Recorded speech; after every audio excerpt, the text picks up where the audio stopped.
So here we are at Lawson's in Tokyo, and you just ride around the city and you see something really beautiful and you want to share it with everybody. Look at this. The ume blossoms are blooming. I don't see ume in central Tokyo too often, so when I saw this tree, it kind of made me want to stop and say, wait a second. I was just at Kawazu looking at the cherry blossoms down there, the real cherry blossoms. These are ume plum blossoms, and it just makes you feel like, wow, spring has sprung. We're really close. Ume blossoms really aren't as amazing as, looks like just popcorn kernels here. They're not as amazing as the cherry blossoms. You don't get as much coverage, but they're more beautiful in their own way. Right? Because of the dark bark of the ume blossoms, the tree, it really is stunning. And there's that purple color to it, like that, I don't know, like a lavender, dark pink to it. That's also really beautiful. But the blossoms come out white here. And despite the fact that it's not the most beautiful spot in the world here, these blossoms really are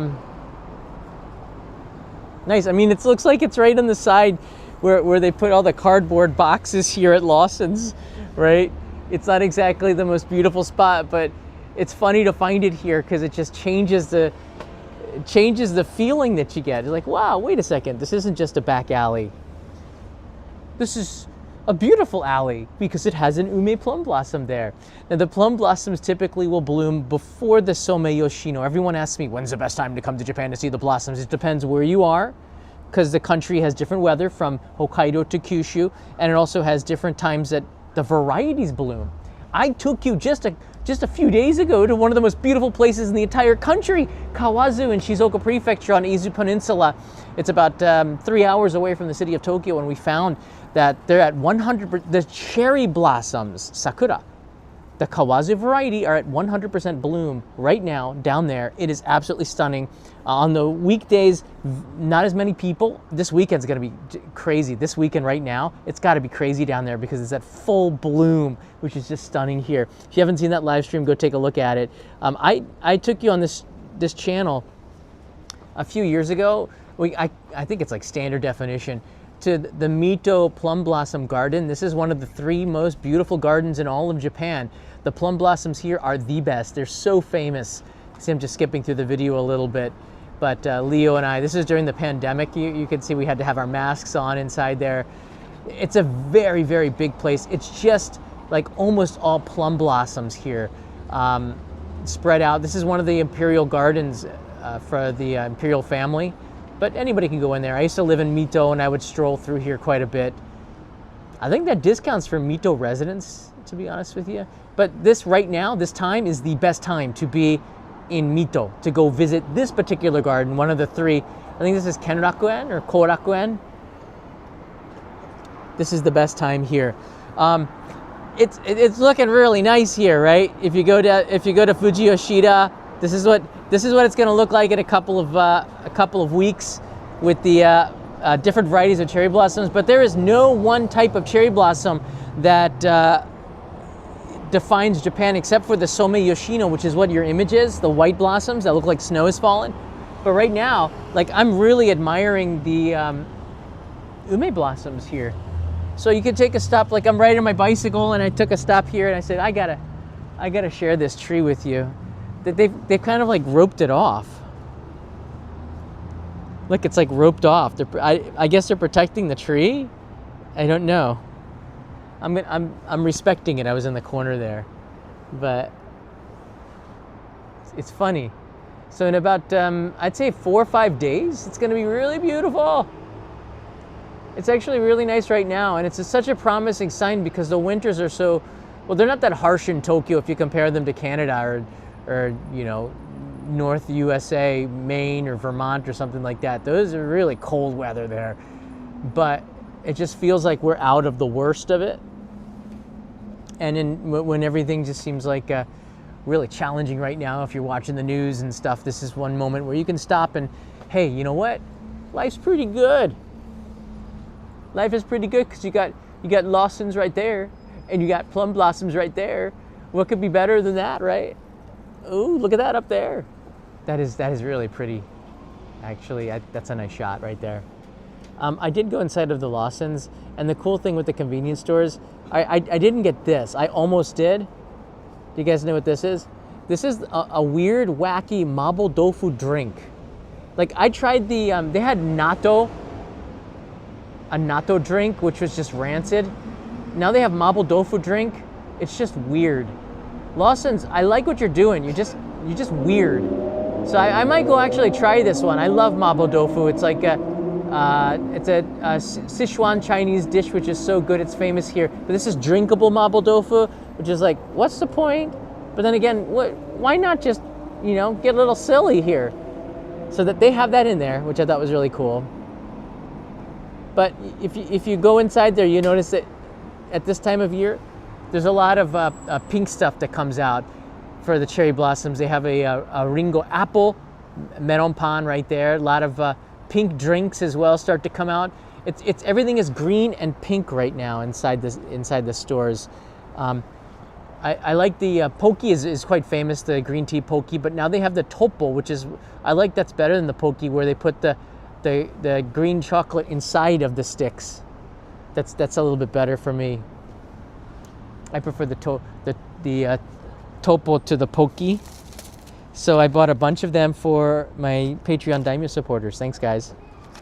It's has matcha inside there. The matcha prices are so high, but they keep a certain amount of them for the domestic consumption and for gifts like this. So I find that the boxes are getting smaller because the price of matcha is just out of control right now, especially the Uji matcha. But I got some Uji matcha topos coming your way to my Daimyo supporters on Patreon, and it seems like the postcards have arrived. Here's the postcard for this month. The Bijin Hime, which is Japan's largest, sweetest strawberry. I'd say it's probably #1. And the man in the picture is Okuda-san, who is the inventor of this variety of strawberry. Each one is perfect. It's called Bijin Hime, which is like, it's like beautiful princess. And it really is. It's like a kiss from a princess. Because when you eat it, the thing that struck me, the taste lingers. It's when you eat a strawberry, the sweetness goes away, but not this one. The taste lingers.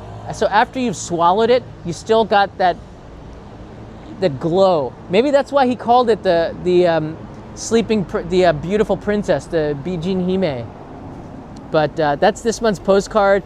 This was last month's postcard, so we're doing a pretty good job getting some pretty cool postcards to you guys. I really appreciate it. Carrie, you missed that one, but it was a really quick shoot. I think it was probably not the best one to go to. Carrie might have gone with me on that one, but we'll find another one for you. Michael Sassano, thank you. So aloha, brother. Since you're right next to Lawson's afternoon, snack it up. You got it. I'm gonna go in there and get some more stuff here. I actually got a bunch of stuff. Michael, I got a bunch of stuff right here, so so we're doing pretty good here. My marathon training is going well. We're about today, on this day, right now, in 1 week, I will be running on the course, or actually, I'll be like finishing the marathon right now in a week, if everything goes right. But I have a little IT band problem. My glutes, which is your butt, it's kind of tired because I did like a 65-kilometer week, which was a shock to my system. I've trained for the marathons before, but that was the first time, and I've been doing glute exercises, but I think I might have overdone it. So with a week out, I'm not really going to do too much today and yesterday and today. Kind of let it settle down, and I think maybe that'll help with my knees. Your whole body's connected. You guys know that, right? Like if you have problems with your glute muscles, you're probably going to have knee problems too, or you're going to have calf problems. So it's all connected. So if I can get my glutes to settle down and rest up, I'm sure I'm going to solve the knee problems, which is the one thing that concerns me right now, because I had a calf strain. Gosh, it's really hard to train for the marathon when you're 52 unless you've developed all the muscles around there. 3 months is not enough time. You really need like 6 months to train for a marathon if you're in your 50s, just because it's not about the running, it's about building up the muscles that help protect you so when you run you don't get injured. Building up the calf muscles, building up the glutes, which is the most important. That also impacts your back. and your knees, building up the muscles around there. So then when you do train and you get into 20, 30 kilometer days, then you could take it you could take that like nothing. The cardiovascular is not the problem right now. It's the strength training, which I just didn't work my glutes because I've been sitting in the chair so long. But we'll do fine. I think if I can settle down my knees, which take a little bit of time, I'll be fine on the course. But everything is connected in the body, and training for the marathon is one time where you realize it. So there's a lot of benefits to it. Can you buy Bijin Hime at the grocery store? That's such a great question. You cannot. He only sells them at the store in Gifu.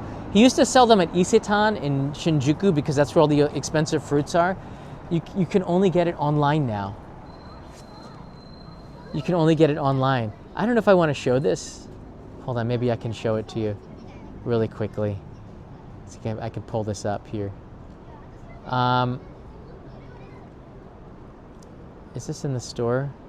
Okay, I'm going to show it to you really quickly. So this is Okuda-san in his shop here. He's selling the Bijin Hime. I actually bought this box of strawberries and sent it to Emmy, my assistant, who received them. It's in a beautiful box. That box of strawberries was, I think, 8,000 yen or 10,000 yen. So it's like $5 a strawberry or something like that. They're really, really, really perfect. Each one was like perfect, right? I appreciate all the work that she does, and like you guys give me super chats and all that, and I give super chats and thank you to the people who helped me too. We all find ways to appreciate, and that this is something that you probably wouldn't buy for yourself, but if somebody gave it to you, you'd really appreciate it, right? So that's sort of where we are right now.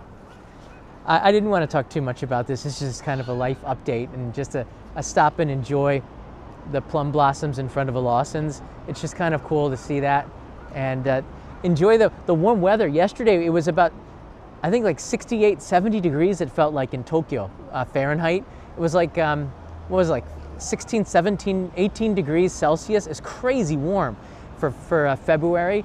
But right now it feels like we're in the Sankan Shion, like 3 days warm, 4 days cold, 3 days cold, 4 days warm, kind of this feeling where we're going back and forth, and then the spring breaks. So I'm hoping for the marathon, it's not too warm, and it's not too cold, but you know what? Tokyo, at this time of year, it's very, very hard to get a perfect day, which would be like about, I don't know, 50 degrees Fahrenheit, 10 degrees Celsius. That'd be really, really great for the marathon. Problem is, this time of year, the wind is stronger. So even if it's 7 or 8 or 10 degrees Celsius, it feels a lot colder because of the wind. March, Tokyo's famous for its winds in the spring. So that's another reason. Always bring a windbreaker or a jacket in the spring. You're gonna need it. You're gonna need it. Definitely don't come here without a jacket. Luckily, Uniqlo and a lot of the stores have this kind of stuff you could buy pretty cheaply. You know what I mean? Where's this Lawson's location here? I don't know which one this is. Satrio is the Indonesian Lawson's trip winner. So, my friend, that should make you feel good right there. Looking forward to seeing you, Satrio. You gotta tell me when you're gonna be here, because I want to see you. It'd be cool if you had like the Lawson shirt in there and you were working there for a day. I'd come and visit you. That'd be pretty awesome. I'm really proud of you, buddy. You did a great job on your video, and he won. There must have been thousands of people tens of thousands of people that went into that contest, and Satrio ended up winning one of 2 people, which is great on you. Good job. All right, one last look at these ume plum blossoms before we move on to other things. Tomorrow I'll do another live stream, and I think I might do how to pack for it, because I'm starting to see the clothing change inside of the shops, the stores. So we have here